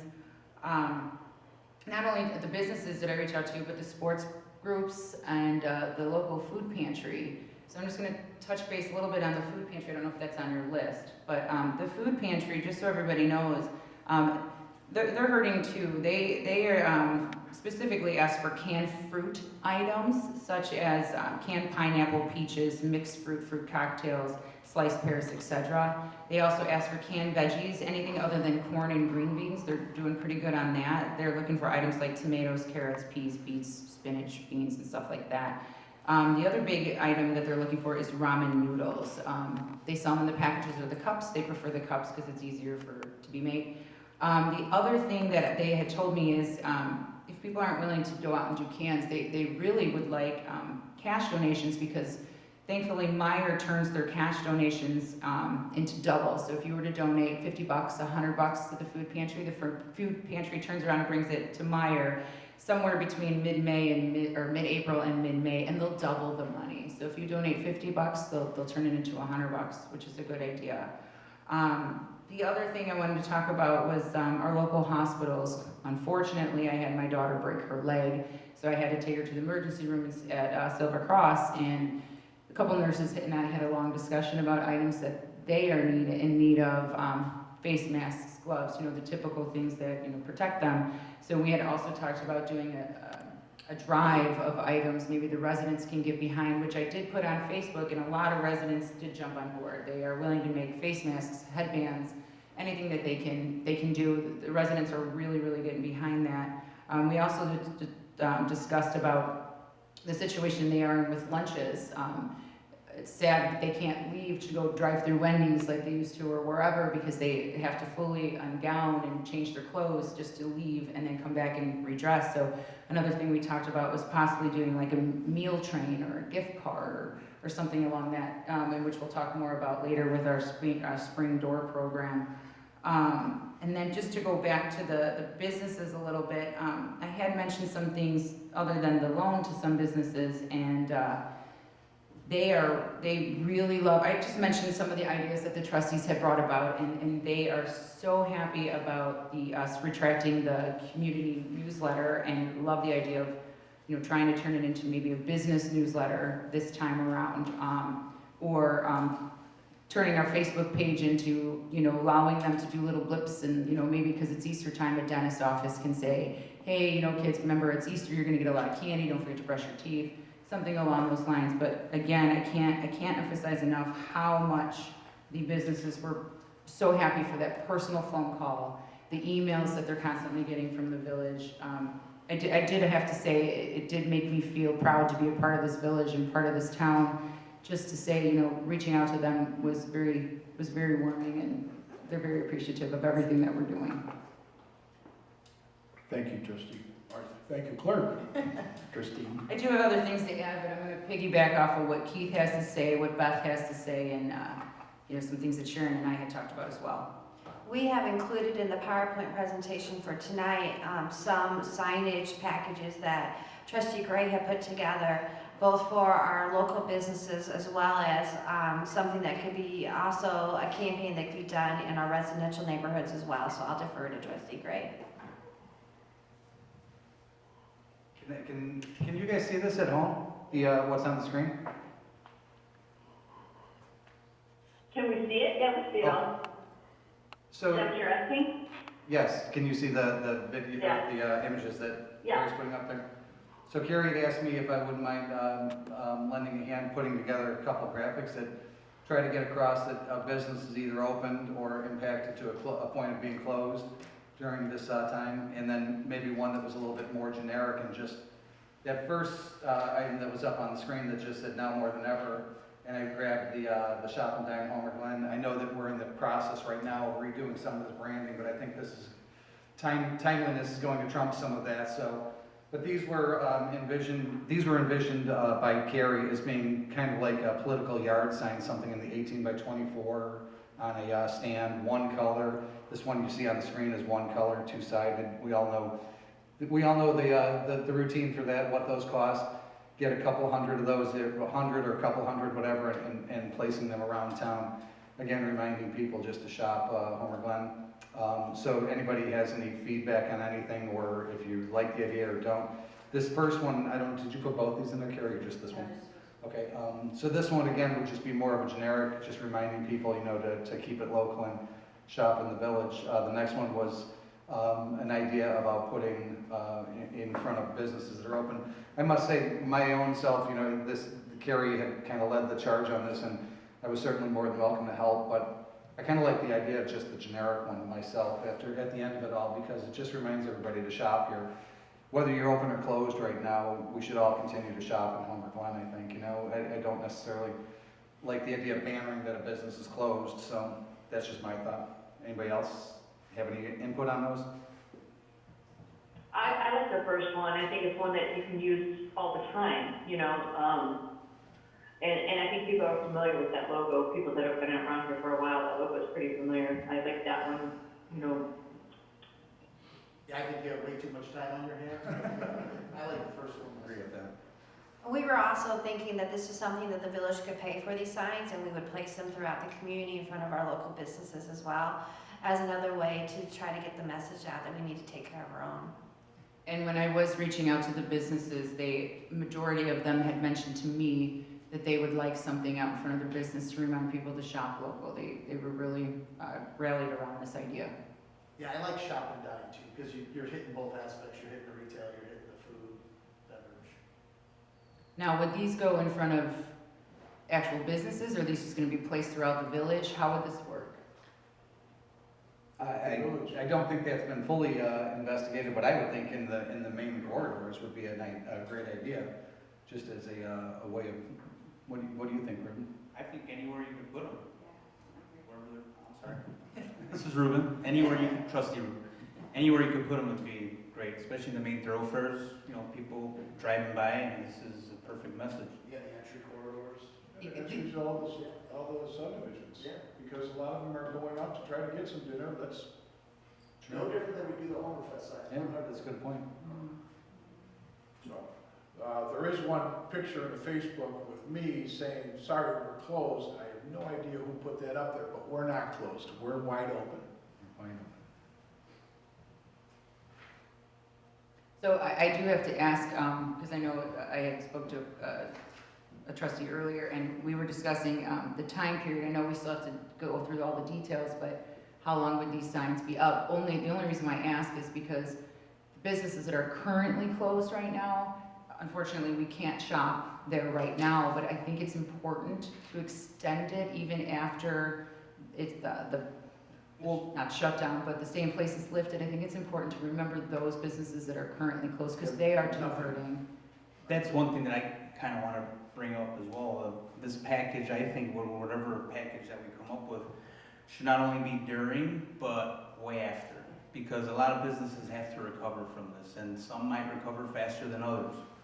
So that's something that I think that's very important that we remember. So just to give a couple examples, I had talked to a couple dentist offices that are really nervous about opening because they're afraid that residents are going to be afraid to go to the dentist, since this pandemic has to do with your mouth and them being so actually in your mouth. So they're really nervous that they're not going to be able to recover as quickly. So they would like to really be in the forefront of, like I said, the Facebook page or our website or whatever it is that you guys choose to do. But after this is lifted, I would really think that it's important to remember those businesses. Are you talking about for these temporary signs being out in the corridors and things? Yeah. So since we know that we're under a state mandate by the governor right now, would there be consensus to say, if we set a date certain after the governor lifted that state mandate? So say if the governor lifted his state mandate on May 15th, would there be consensus to say we extend these temporary signs to be out there 60 days past that, 90 days past that? I would say that rather than giving it a dead stop time, just let it go for a little bit. Let's see what happens. Because we don't know the date, and we do want to make sure that everyone does know that this is open now, these will be open later, and after a while, everything's open. So, I don't know if we should give a hard date right now, I think. I'm not asking for a hard date, I'm just saying just to make sure that we extend it after, so no one's Yes. expecting it to be, okay, everyone's back to normal, pull the signs. Right, The other concern I had where it said shop and dine local, you're not really shopping or dining at a dentist office or maybe the travel agent or, you know, the hair salon, you know, it's more, I think it should be just more neutral for every business. I mean, I don't know how to word that, but the shop and dine is more retail and, you know, restaurant, where we have to remember every business right. is involved in this. Spend local. However you guys want to do it, I just wanted to put that 2 cents in there. And I agree, maybe have this go right along with the licensing, you know, we'll wait through defer through July 31st and figure out where we are from there, you know. Because honestly, as long as they're consistent signs, so you don't have one with a flag banner, one with this kind of banner, one with another kind of banner. These are all consistent, they're village offered. And, you know, the only thing we gotta be mindful, they're gonna be on the ground, they're gonna fall over, we're gonna have cleanup. There's gonna be things that go along with that, sorry. It's okay. I'm a little reminder here. Yeah, with the mix, sorry. So what I was saying, because of the consistency of the look and feel, I have no issue with this going for a longer period of time. I think it supports them and hopefully gets them back on their feet and operating again at you know, full levels, so. Sharon, did you want to add anything? No, I agree with the mayor. You know, I like the signs and now more than ever, shop and dine. I think what we, you know, let the signs out there until July and let's take a look. Maybe things will get much better. But, you know, I just want to make sure everybody knows that, you know, we're not waiving all the other parts of the sign ordinance. We're the village is doing this. I think this is a good thing. Yeah, that was right. And actually, I think this one sign that we do have, it says shop and dine Homer Glen. Let's support our local businesses. So I think it does cover everyone. They know that there's more than restaurants here. So I think if it's something simple and it's driven home by putting them everywhere, they'll get the point. How big were these signs gonna be? Like a campaign sign? 18 by 24 is generally. 18 by 24 is typically, you know, it's 24 wide, 18 tall, on coroplast, kind of like a political sign, you know, because I think we can also get those fairly quickly. Are these gonna be the colors used? If you have suggestions, I see something that pops, I mean, because that's, you know, just a suggestion. well, I mean, we all know, we've all bought these things, so we know more colors, more money, so I was trying to keep it kind of, not generic, but, you know, on the lower end of color spectrum, just so we could get more of them, maybe. But yeah, if you wanted to add more colors or change the color, again, this was just something. Trustee Gray, oh. Yes, go ahead. This is Sharon. Go ahead, Trustee Sharon. Gray, I agree with the color. I think the more is better. You know, this green and white, I think this is going to stand out. So, you know, like you said, if you add more color to it, I think it's going to be much more expensive. And it takes away from it. If we have one sign with the same thing on it, and it's throughout the village, no matter where they're at, they can see it, you gotta figure if they're driving, they're not gonna really pay attention to it. But if they pull up to the next stop and they see this and it says, now more than ever, shop and dine Homer Glen, as they're going, they've already read it, so they see it everywhere. So, I mean, if you look at I'm sorry, Mayor, I like the colors too because they kind of go with our colors now so that they know that this is coming from the village. It's not somebody who's kind of just went out there and see signs up. These are the colors that we've always been consistent with our business cards and our stationery, so I like the colors. Yeah, if you make it too busy, I don't think the people will pay as much attention because they can't when they're driving, especially up on 159th Street. You know, the speed limit is 45, 50, so I would say that they should either all be the same, or if you're gonna change them up, change them to where you keep a whole bunch of them in the same area so they don't confuse the people. While they're driving, I just want them to drive safe and be able to see the sign that this is what we are. We're open. So. The only other suggestion I had, and I don't want to beat it, you know, but shop and dine, maybe we can put now more than ever support businesses Homer Glen, or local businesses Homer Glen, or something, just You could do that because. just because I know after talking to these, you know, they don't want it to be just, because to me, if I was to see that not being here at this, you know, meeting, I would think, oh, here we go, retail and restaurants again. And Right. those people that I talk to, like I said, the dentist offices or whatnot, they're very worried that our main focus is about the bars and restaurants, and I'll dig into that a little bit later when we talk about that too, but. Well, why can't we even just put, let's support our local businesses? Well, They all fall under the same thing. Yeah, well, that's what I'm saying, more now than ever, support your local business, Homer Glen, or businesses in Homer Glen. Let me say that down in the lower corner. Yeah, but I meant, you know, to take out, to make that part bigger, because that little corner, you know, can be missed. We can do both. I mean, we can do one that looks just like this and one that just has that lower portion as the back portions. And I have no creative bone in my body, but couldn't you just do support as at the top, support shopping down in Homer Glen? Just the word support? Sure. I mean, I agree with you. in the My sense thought was that- to get away from the shop and dine and make it more neutral Oh, for okay. everybody. Oh, that's- Yeah, just support Homer Glen, look, and then you've got it down there, let's support our local businesses, make it all one bigger Yeah. piece, so they don't have to squint to try to find Sure. what it Okay. says. Anyone else? Now, this is gonna be in conjunction with other things too, right? For example, I think, just like you said, you're driving along 943rd, you're not really reading lawn signs for the most part, I guess. What about a mailer of some sort? Something where people can, That's on there, oh, sorry, Carrie, what's on there? sorry. Sorry. So, no, you're right. That's on one of the lists on this list here on the screen here.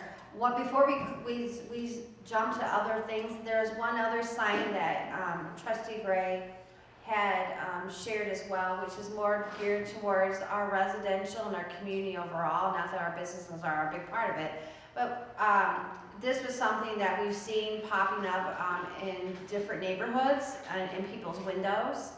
And this was also something that, I don't want to speak for Trustee Gray, I'll let you speak for this, but this is also something that we could consider making some of these type of signs that could be handed out to our neighborhoods and the people who live in our neighborhoods to say, hey, listen, we're all in this together, and see these popping up throughout the different yards in the community as well. Yeah, so again, this is something that I was, again, too much time on my hands, but I made this as a kind of a 17 by 22 sign, and basically it was made so that it's in 4 pieces, and I put it up on Facebook so people could print it out at their house in black and white. They could take the 4 pieces of paper together and put it up in their front window, front door. You know, they could reflect to their neighbors and their friends that, you know, again, this is kind of a mental health thing. You know, Clerk Troike and I talked about this too. You know, we are all in this together. People want to look for blame, or, you know, they want solutions instantly, and it's kind of like there really is none of that right now. We just have to do what we have to do to get through this.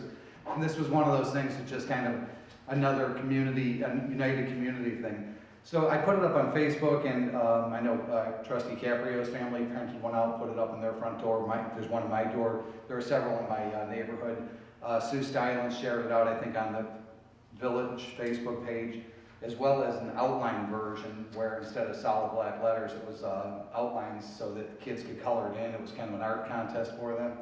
Like I said, I've been walking and riding my bike a lot more lately, and I have seen them around. So Manager Freiling asked, you know, would I have any problem with it if she brought it forward and said, hey, if we did the same type of a political sign, you know, again, it's, you know, political sign is just something I'm putting in the vernacular we can all understand, but an 18 by 24, one color coroplast sign that's stuck in the ground. And these, instead of being in the commercial corridors, would be more in the neighborhoods, more along parks and along the you know, it's not gonna be on every street, obviously, but either that way or being available here at Village Hall, and a blast out on the website and the Facebook page saying, if you'd like to stop up at Village Hall and take one of these for your neighborhood, or, you know. So that was kind of the idea behind this. And again, just one color. The original one color idea was to keep it so that somebody could A, print it out at home easily enough on their home printer without being too much of a color burden, and B, the outline version so the kids could color it in. Kids are at home now, and, you know, between something like this to color in, as well as the cards for the seniors and stuff, we were trying to think of creative ways that maybe these kids can kind of do their art programs too. They can kind of qualify their art time for school as well as doing something that, kind of ties them into the greater efforts here, so. So if I can add to what, and Keith and I did talk about this in length, so again, when I was driving to Oak Lawn for another doctor's appointment, I had seen signs that say, stay positive, think positive, and it was just kind of like a nice thing to see. And then driving through Lockport, I saw signs in residents' yards that say, stay home, save lives. And this is just something our community can wrap their arms around. And with the mental health these days, with people losing their jobs and, not really know one day to the next if they're gonna make a payment or not, this is just a nice little thing for residents to put in their yard to let another neighbor like, hey, we're hurting too, we're in this together. And I do like the idea of whatever resident wants to pick it up, but maybe we can make it into something more. I mean, we talked about people donating gloves or masks or headbands or what, soap or hand sanitizer. Maybe if they do make a donation, they can get one of these signs, and it just might, so that's not just a free-for-all and someone comes and takes 50 signs away. We could say, hey, if you make a donation, you're more than welcome to one of these signs. Because it would boost both things. It would, promote the donation, and it would also, help the mental health right now. This is Trustee, please. Trustee Gray, I couldn't hear all that you said. So what we're looking at now, you said we could, and maybe this was Christine, our village clerk, saying this too, you would make this as a sign as well? Correct. It's to be like a one color, black and white, could be any color really. Oh, okay. So then they could make a donation, like if they do a little donation, we could, donate that or they would make a donation, they could get a sign. Would you be able, instead of filling in all the lettering, could you just do like you were saying, the outline and let kids decorate their own sign? Yes, that already, I believe Sue Stylen put that up on the village village Facebook page, the outline version. So again, the idea originally, and this still is available, it still is out on Facebook, I put it out on my feeds. Anybody can print this out right now. I think she's referring to this sign, if we were to make signs. Right, but I'm saying that anybody could do this right now in their, they can print this out and put it in their front yard right now, or in their front window right now. As well as, there's an outline version where all the type is outlines, it's thin black outlines so that the kids can color it in. Right, but I'm saying like if we're going to actually do a physical sign where you're going to put it in the ground, where we're going to, have this printed up and ask for a donation, can you just do the outlines? Because I think kids would have a lot of fun if they could color their own and have their own sign put in the ground in front of their house. Yeah, you're absolutely right, that's a great idea. We could do both. Okay. Okay, that's what I was just curious. Thank you.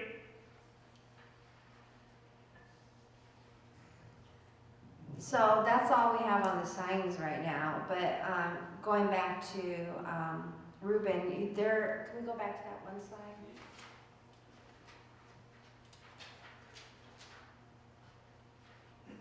So these are additional ideas that we were kind of talking about. One of the points that you made is, we were fortunate that we were getting ready to go to print for our newsletter, which was also going to be our spring-summer newsletter, but also an annual recap of 2019 and everything that was accomplished last year. And we stopped it from going to print, and then everything hit the fan. So we are now in the process of needing to revamp that newsletter. We were planning on originally, and we still would propose this, is to do a direct mail out to every household in the village. And that is still something that will be part of the budget. But now we really wanted to have the conversation where do we refocus a portion of that newsletter where we really are talking about things that are currently happening, as well as giving the opportunity for our local businesses to put information in the newsletter to really push our local businesses. And we've already started to categorize a business directory that we're working on, which is up here, where we can put different categories of the business groups together. And maybe every week we promote that type of business, and we give the opportunity for those businesses to put something on our Facebook page that we can push out too, to get the information out. Trustee Rogers had suggested doing the Wellness Week promotion, and Trustee Rogers, if you want to talk a little bit about that, that's kind of along the same lines of that, where there's certain businesses like the fitness centers and the yoga studios and all those things that are mandated closed. They're not open at all, but there's still things that they can push out there on websites and on Facebook pages to help our community get through this difficult times. And so we're thinking we could do a wellness week. We had suggestions on helping our houses of worship. Is, a lot of them have had to do their services differently. They have to do them online. We could have a week where we promote whatever they're offering. As long as we offer it to everyone, then we're going to be okay with that. There's no issues with separation of church and state because we'd offer that to everyone. So those, we put on here a postcard, but if we're going to redo the newsletter, postcard, mailing is what's expensive, the postage. So why not just use the newsletter as a way to really push information out there, help our local businesses. That's not something we typically would do in a regular newsletter. It's really about the things that we're doing here, but these are difficult times and these are unique times. So is there a way that we can use our reach to help our small businesses as well? And again, I absolutely love the idea, and every business that I had spoke to, and I can't speak for who Sharon, George, Beth, and Keith have spoke to, but when I had mentioned this idea, every single business was very, very into this idea, and they appreciated it a lot. So I'm 100% for this. Trustee Rogers, did you want to talk about the Wellness Week promotion?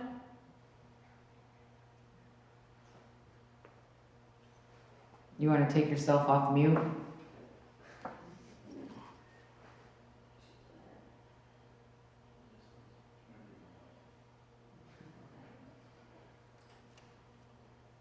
Feedback, suggestions, comments? In general or just her? Oh.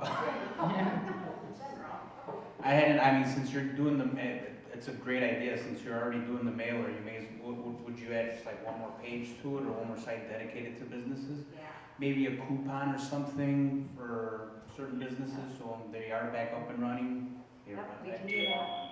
Another discussion with, when you say coupons, was, how like to support the local sports programs, how they do that little booklet where you can get coupons. That was another just idea that was, and I have to give credit to the trustees that put in their ideas, because there's a lot of different ideas, and with the coupon thing, that was just another suggestion. So it would support the local sports groups because you're buying them from them, but it would also support the businesses. Also, we have an asset that, we seem to forget sometimes, our chamber. I don't know if that's already, do you have already something with them, but maybe some, I don't know if it was the manager Freeling or Chris, can I call you Chris? Yeah, I don't care. That's fine. Came up with a great idea, and that was maybe we could subsidize memberships for the chamber, or maybe work with the chamber and give away free memberships or So, for the year. So that discussion got brought up when we were talking about the liquor licenses, that we were talking about maybe use a portion of their liquor license and donate it to the chamber to help promote, to promote those businesses. But again, when I said I was going to talk more into detail, the issue came about when this kind of little rumor got out that we were doing this or possibly doing this.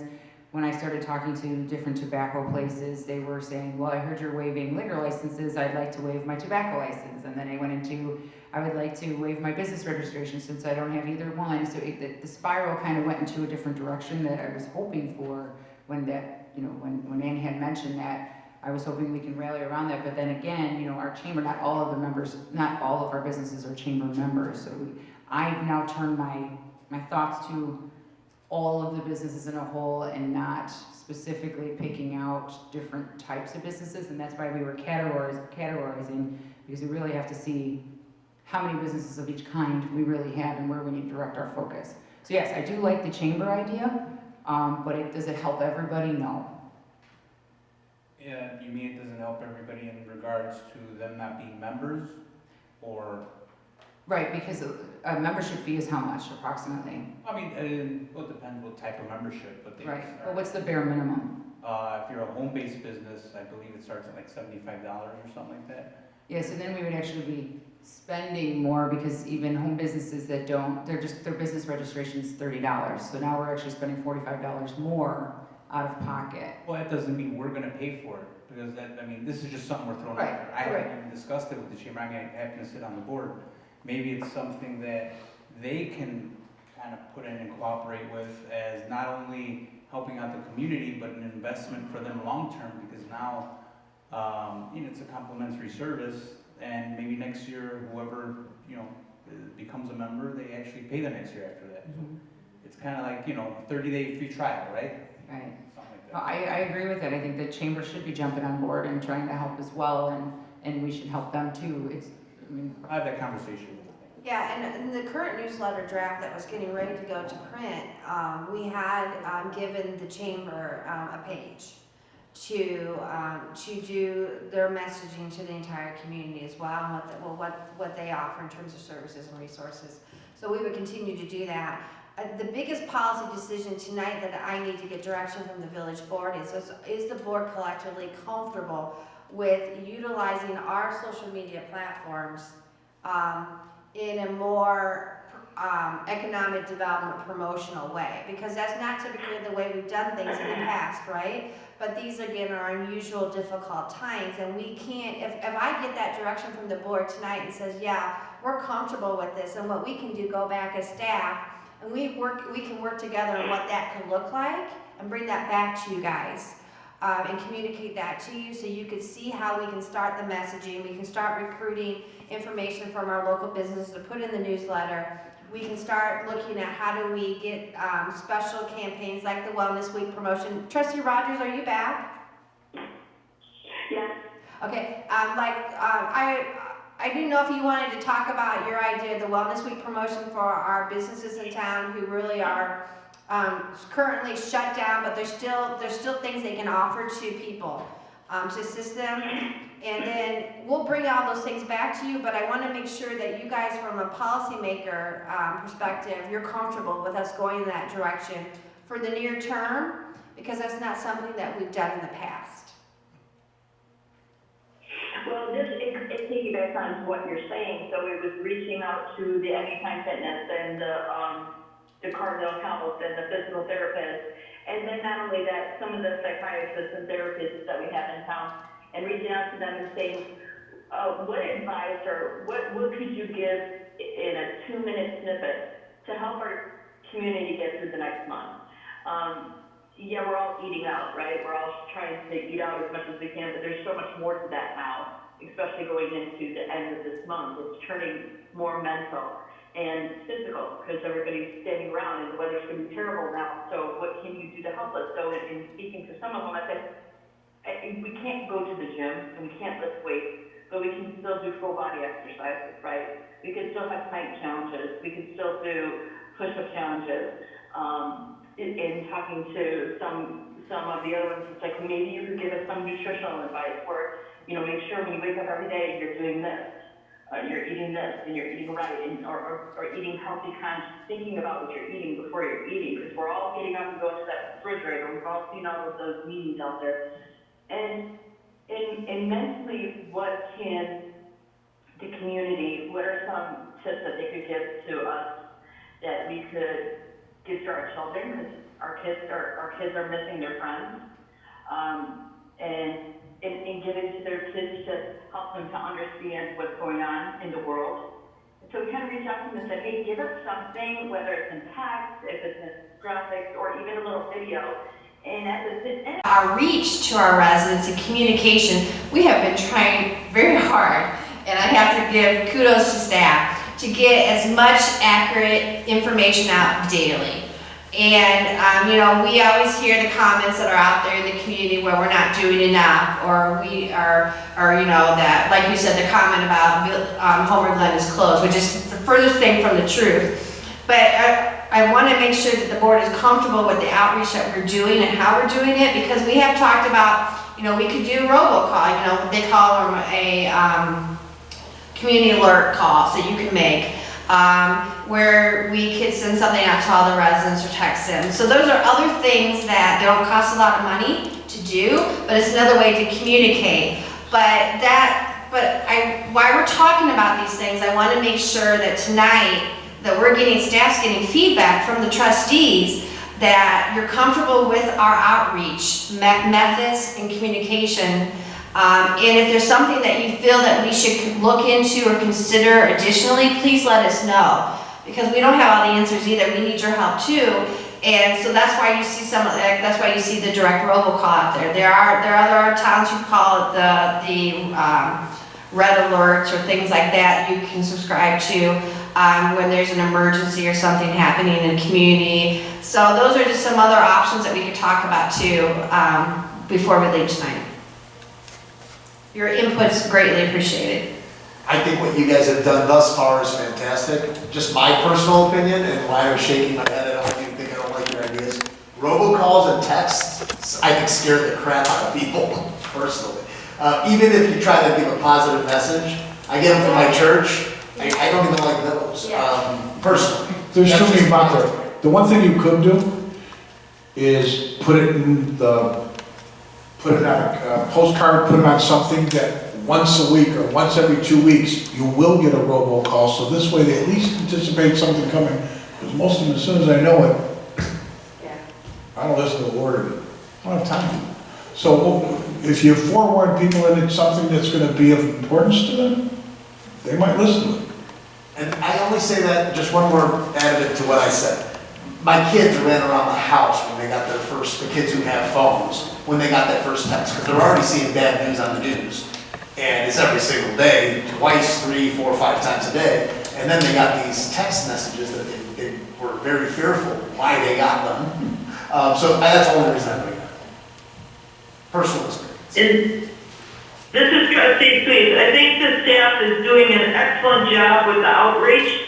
I don't think we have to go overboard. If you put on the TV and there's a lot of groups, neighborhood groups. I'm part of several of them, and they share information like Parker 143. There's all kind of little neighborhood email groups. I don't think we need to do the robocalls. I don't think we need to do text. But I think we're doing a lot right now, and I appreciate that. I think social media is big. And with the newsletter, if we can get that out very soon, I think that's going to be helpful.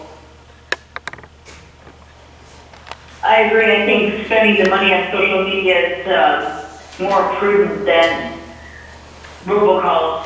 I mean, I know I've never seen robocalls go over well. Yeah, I agree, and I'd also just like to hark back to one thing during the regular meeting tonight. We had money in our budget for this coming year for Channel 6 looking into that, and all of these ideas have been great. I mean, we have a lot of creative ideas. Some are running with scissors, and that worries me a little bit, and some are really spot on, but all of this is going to be so much easier to implement once we have our own communication resource where we can react so much quicker. So I'm looking forward to that too. That's been playing in the back of my mind as we keep going through a lot of this stuff, that once we have that resource at our availability, we'll really be able to engage our public. So. Yeah, and you can cover a lot more. Yeah, absolutely, and be much more, spontaneous almost. So the floor is yours again. Well, I just we do need everyone's help in getting the word out on the Small Business Assistance Program. That is critically important, that every one of our small businesses know that this is available to them, and that we just want to make sure that we don't miss anyone. And with the phone calls and with everything, we've sent emails out to every business, and we do have their email addresses, so that's been helpful, obviously, through the registration licensing. But I just want to make sure that the whole community can do everything they can to get the word out about it's not a lot of money, but it means a lot. It could really help a lot of them. Right. I don't know if you want to add anything to that, Jamie. Just one thing, I just want to make sure and check with the board about the priority groupings that we've been using to make sure that the staff is just implementing it the way the board desires it to be. So, Matt, I don't know if you can put up that slide of the spreadsheet, but we do have three groupings that rank the applications as they come in. And that group number one is really restaurants and other businesses that are mandated to be closed. The other two groupings have to do with essential businesses. They're open. And then it just, group two is retailers and the third group is non-retailers. So there is a preference or a ranking priority for retail. But I just want to point out that when you are a business that's mandated to be closed, you can be a non-retailer. And this program has not otherwise done another layer of sorting out preference or priority for funding. So right now, the group one businesses are both restaurants and mandated to be closed, but they could be retailers or non-retailers. And we just want to make sure that the board is good with that and that we are implementing it the way the board desires. And that's how the program was approved when you guys approved it, is having those priority rankings and putting the mandated close or restricted, reduced operations that have been mandated by the state as number one. So as we get these applications, and we're encouraging everyone to submit a fully completed application. We're not telling anyone not to do that. But what we're saying is that when we're reviewing them and we're getting ready to fund them, is those priority, that's how we're prioritizing it. And as we know right now, the first 30 days, it's only $5,000. And so again, that's why it's important to get the word out, because we're trying to spread the $150,000 out and help as many businesses as we can for that first 30 days. And I guess I just would like to add from an economic development perspective that all of the businesses in our community are, play a vital role in creating the fabric of the business community that's here. And, businesses that are in commercial spaces, they're paying rent, they're adding value to a landlord's property, but they're also providing services and conveniences to our residents, and it all works together, from the daycare center to the dentist to the nail salon to the hair salon. Even if they aren't retailers, they're important aspects of creating a business community that is supporting the residents that live here and also bringing people in from outside. So I guess in that respect, it feels that the way the ranking is set up right now is valid, and I think it's working, but we just wanted to double check. Well, you've got support from the board, and then Sharon and Beth, are you okay with us looking into this so we can get this ball rolling? Looking into it, I mean, I think it's, I'm not sure what you mean by looking into it. Well, this is like you're checking, is it going in the direction that we thought it was going to go, and that's the direction I thought it was, based on the ones and the twos and the threes. Okay. So, but I mean also doing the advertising for all the businesses too. So we're letting everyone, okay, all right. That's the one thing, that's what I was asking. This year I understand it, and we have given away some of it, not a lot. And we are starting out small, and it seems like everyone else is starting out small. But I got a feeling over the next couple of weeks you'll have a lot more people. And for everyone that I've called that could use something like this, I've told them the same thing, and I'm sure everyone else is, so. So what's next? Adjournment. Well, is there any old business? Is there any new business? Is there a motion to? Hello. I sent an email to a couple of you with regards to my idea for that Heroes Week. Did you get it? Yeah, I got mine. Yeah, okay, I'll make you that email. So basically, my thought was, but now that we're doing what seems to be the the wellness thing next week. I think this might be better to do the week of April 20th. And my thought was just to promote something within the village for our supporting like our local heroes. So like our local heroes week, where these are just my off the cuff ideas. I'm definitely not a marketing person, but where we would encourage people the week of April 20th to decorate their homes and their fences and their sidewalks in red, white, and blue, and to give daily recognition to each of our local heroes on the front line. So on Monday, it would maybe be the Will County Sheriff. On Tuesday, it would be Northwest Fire. On Wednesday, 143rd Silver Cross. On Thursday, the Homework Fire. And then on Friday, Loyola Medical. So my thought was just to create some cards similar to what we did for the seniors, where they could bring some cards in. They could create yard signs where they put little signs in the yards. I've seen some communities doing that. They could buy lunch for the local restaurants. I know I've seen some meal trains that are going around for the hospitals. My husband and I are participating in one of those where you can support. And it might not be to that extent because it could be expensive, but just even giving them gift cards because they won't take meals from home. And that's something that if we decide to do this, we need to make sure that people aren't bringing cookies or things like that from home because they can't do that.